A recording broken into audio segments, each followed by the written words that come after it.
Thank you for joining the Photo Flunky Show, episode number 78.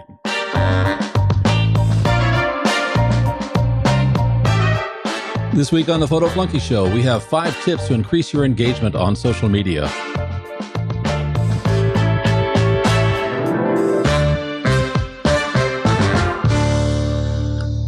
Hi, my name is William Beem. Hi, my name is Lee Beem. Okay, show notes are going to be available at williambeem.com/episode 78. And of course, you can find a transcript of the show there for free. Links to subscribe are going to be there on the show notes page or at photoflunky.com. Also want to mention, I've got a discount code for Mac Fun. It is a 10% discount for most products. For Aurora HDR and for Luminar, it's a $10 code. So if you're buying Creative Kit, it's 10%. If you're buying those other 2 products, it's $10. It's kind of strange that it works that way, but the coupon code is my last name, Beem, B-E-E-M. And you can go there to williambeem.com/MacFun. That's MACPHUN.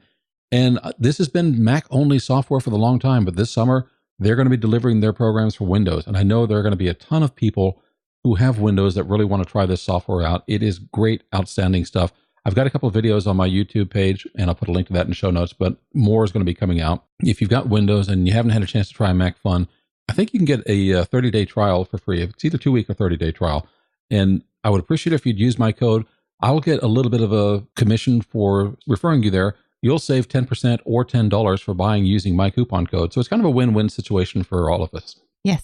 What we want to talk about today is improving your social media engagement. A lot of photographers really like to share their work online, and that could be on Facebook. It could be on Instagram, Flickr, 500px, a number of sites that really kind of work with photographs. I know, Lee, you've done a lot, particularly on Instagram. I have. And a lot of photographers are really trying to get into Instagram. But we're finding that all this advice that tells us what to do just really isn't working for us. It's not. I had to feel my way around for myself. And there are some little surprises in there that defy logic in some ways, where you would think things would work and they don't. And I think the biggest tip I would give to somebody generally is say you have to feel your way through it a little bit. Now, one of the things advice that people give, and I think this is good advice, is you don't want to be all things to all people. You want to find your audience. Yes. So despite the fact that you're a photographer, you're not necessarily shooting for other photographers when you post on social media. You're not. No, you're shooting. In your case, you're a runner. You've got into a community of runners. Yes. And you can share photos that engage with runners. Yes, I do. And that's working for you very well. It is. I've found the variety within my little topic, and I stick within the framework of that. If you do that generally, once you've built up some kind of rapport with your followers, you can actually get away with breaking the mold a little bit and putting something personal up there. You know, this was my family fun day, or this was a birthday lunch or happy Mother's Day thing. And, you know, but generally, if you stay within the parameters you set for yourself, that in itself is consistency. Okay. So what you're saying is, let's go with your first tip that you have. In order to get engagement, you have to give engagement. Absolutely, you do. This is within your community. This is within your community. You know, if you want to get people, if you know you're into portrait photography and you're putting your photos up, and you want people who are into portrait photography, when people follow you, go and check out their stuff. You're not necessarily going to want to follow everyone who's following you.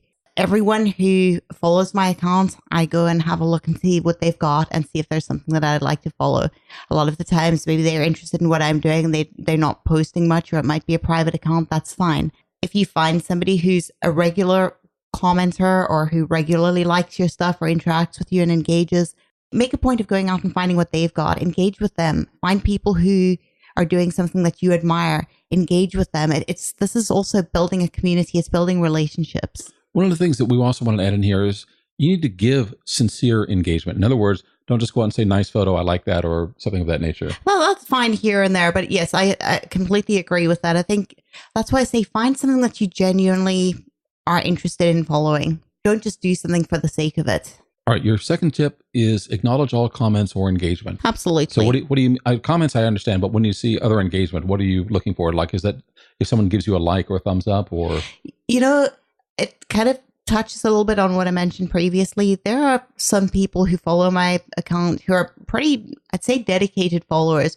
Within an hour of me putting something up, there are certain people who are always there. They don't necessarily always comment. Some of them never comment, but I've got some people who are always there to like my stuff. Once in a while, I like to just tag them in a comment and thank them for their support. I think just letting people know that they are noticed and appreciated is very important. And I don't take any of my followers for granted. I have no desire to go and try and get the largest following if they are not engaged. I want people to be there who want to be there. And that's one of the things we're talking about with, we say, improve your social media engagement. It's not necessarily about building the biggest number of followers. It's about building followers who really enjoy what you are doing and are going to engage with you, because you can get a lot of followers that really don't pay attention to you. That's true. And I'm not the least bit hurt. In fact, I think that's fine. Sometimes I think, good. If I see that followers have left, and I've never had a mass of people, one or two drop off here and there, and then you get some more, joining. If what I'm posting is not interesting or relevant to them, and maybe it was for a period and it's not anymore, it isn't what they wanted, I would prefer that they spend their time where they want to spend their time. There's no hard feelings in this. This is nothing personal, but I want the people who are following me to be interested in what I'm doing. I don't want them there. I'm not interested in numbers. I'm interested in people. Third tip that you have is pay attention to the time of day that you post your account. And I know there are a lot of sites out there that'll say, this is the best time to post on Pinterest. This is the best time to post on Twitter or Instagram. But you haven't found that's really the case. No, and I've tried things recommended by these wonderful social media expert sites, and they post some good information and guidance on the whole, but a lot of the stuff they say is absolute nonsense. The best time of day is one of them. I've found that it may be true for certain sectors of particular markets. It has not been true for me, for my personal account, for some of our other sites that we've been doing. We have not really found that has made any difference. I have found that there are certain days of the week and times of the day where I post my things that seems to get more traction than posting at other times. I have a window. I know that if I don't get my post after my run in the morning onto Instagram, and this is just Instagram to give you an example, because each social media platform is different. For me, Twitter is better at night. But if I don't get onto Instagram before kind of 8:30 in the morning, I can expect to see half as much engagement in that day. And eventually it will slowly catch up, but people tend to find the post later on. There's definitely that window.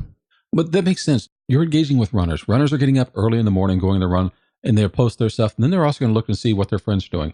And you're getting that engagement, when they're just before they go to work, really, during the week. Well, that's it. And some people, a lot of people prefer to run in the evening, or some do lunchtime runs. It depends where they are. For some reason, that seems to be, there's this little window in the morning that if you don't post better. Within that window, then it's just pretty much, you're not going to get the same engagement. I wouldn't say it's a waste. There are times where my day, life happens. You cannot always get things out. I'm not going to withhold a post because I couldn't get it up in time.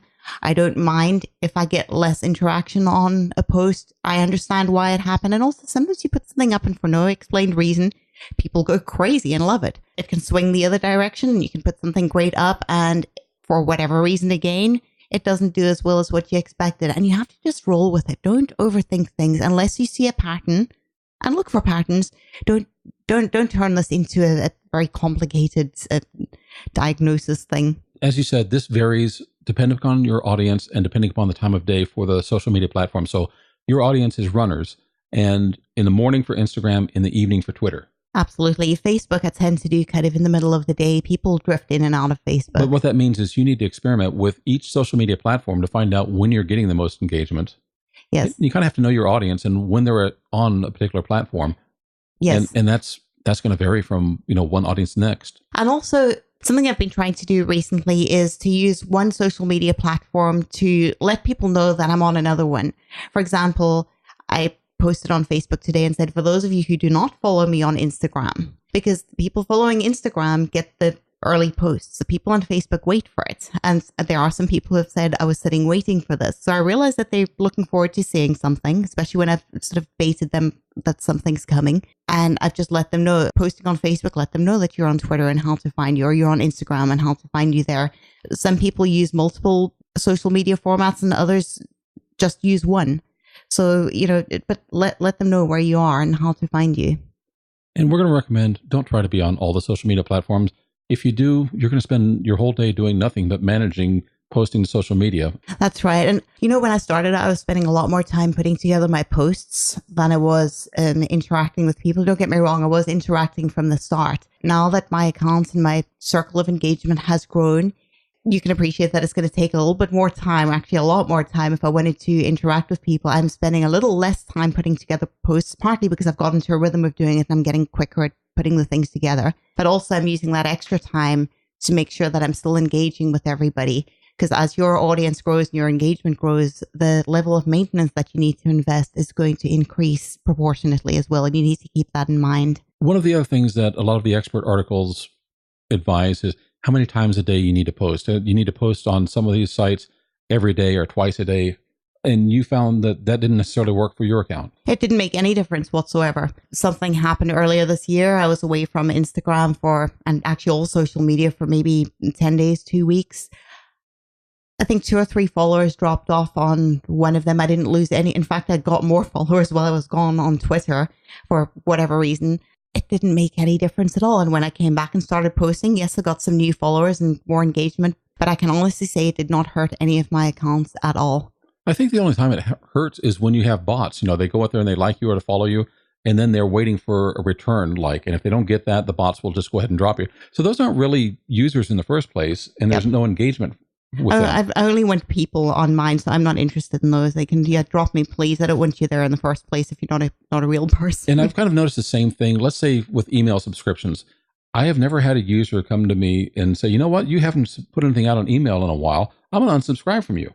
They forget about you if you're not there, but then they're happy if you share something useful or entertaining when it comes along. So I don't think people actually go and unsubscribe because you haven't put something out recently. Yeah. I think it's more a matter of if you put something out that they don't like, then they're very likely to unsubscribe. So that's why I think you're right. Quality matters more than consistency. And also don't be afraid if you have somebody follow you and you feel that this person following or commenting is not appropriate for your audience. I have no hesitation in blocking them. I know that they probably are not interested in what I'm doing anyway. And I also have a responsibility, as far as I'm concerned, to my followers to make sure that things that appear on my account, including comments, are not inappropriate. That's particularly true for my account that I'm using for portrait photography.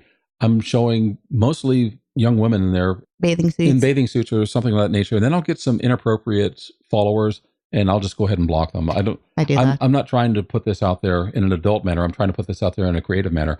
And if somebody's taking it the wrong direction, I'll just cut them right off. And you don't want your models being insulted either. I think Absolutely not. That's very important. I think stand with your integrity. Do not lower your standards. I am not going to compromise on what is appropriate and what I stand for with my account and as a person for the sake of a few extra numbers to reflect fans. Those will increase on their own if I'm sincere. And the tip number 5 you put down, don't promise something you can't deliver. No, because I think that is where not posting consistently can perhaps be to your detriment. For example, some accounts, some blogs, it doesn't matter where you are, have got this little statement, I post or I put up new content or however they phrase it so many times a day or so many times a week. You've got to be able to deliver if you do that. If you cannot, put a note up if it's a temporary thing so that people are aware, or send out an email if you've got an email list. Otherwise, take it down. There's no need to put up a promise. If you can't keep the promise, I've got a couple of YouTube accounts, and on those, I'll deliver a video once a week. But I think your users will actually understand that they can expect something once a week. Yes. But they're not sitting there saying, I didn't get one this week. They really aren't. There are sometimes some things topical, and you following something in particular, so you're waiting for the next one. But most people don't have a lifelong commitment to one particular channel. No, I mean, if you don't post something in a couple of weeks, I think users will notice. There's a channel that we follow. It's in like the tech community. And we noticed that, hey, he hasn't posted anything in a while. Yeah. And that's because we want to see more content from this particular user. Yes. We're not unsubscribing because he hasn't posted, because we want more. So we're kind of waiting for him to put something else out. Yeah. But we also did notice that there was a bit of an piece of advice given in the past about being consistent. And we have noticed a couple of, particularly on YouTube, a couple of the experts that say that, you have to do this weekly, and they're advising other people. And then I said, you know what? They haven't posted anything in the past week or two. But then life happens. And that's why I don't like to make promises like that, because life happens. Your intentions may be good. You might have the posts or the material ready to go up. Family comes first. Your pets are more important than some other things. You have your priorities. Yeah, and I do that. It's like at the end of every year, the last couple of weeks of the year, it's family time for me. I take time off from work. I'm not doing blog posts. I'm not doing podcasts or anything like that. Unless I've recorded it in advance, I'm not working at all on this stuff. I am saying, this is my downtime. This is when I recharge with my family. Yeah. So, and that's planned in advance, but sometimes, emergencies happen, or who knows. I'd say it's not necessarily a bad thing to say, this is when I plan to come out with my material. If you overcommit to something that you just cannot sustain. Yeah. For videos, I cannot do a bunch of videos in a week. I have other things going on in life that prevent me from putting out that kind of a schedule. If we had a team of people, to be honest, and then everybody was working on different projects, I think it would be more likely. But for individuals to kind of make that kind of commitment, it's easy to see where it can fall down from time to time. Yes.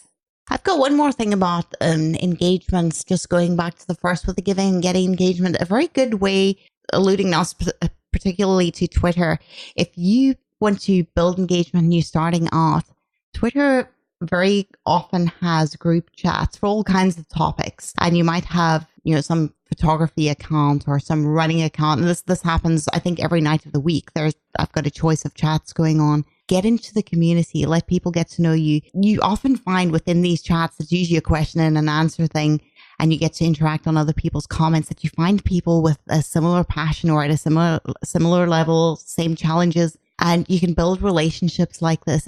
I found it a very nice way to expand and get into the community. And then your bonus tip was, have fun with your account. Yeah, I mean, this is your account. Yeah, social media is used, it might be to promote a business, it might just be to promote your stuff. It's your account and it's social media. Don't forget, it's supposed to be enjoyable. Exactly, because I've found that I got into a habit for a while, particularly on Twitter. All I was doing was using it to promote blog posts and articles, which was useful for me. It wasn't necessarily giving back to the community. And my growth stagnated at a certain point. It does if you're not engaging. It's not a matter of that you're just using this to pump stuff out. You need to be interactive. You need to engage. And you need to have some fun with the peers in your community. And when you do, people will share the stuff that you put out.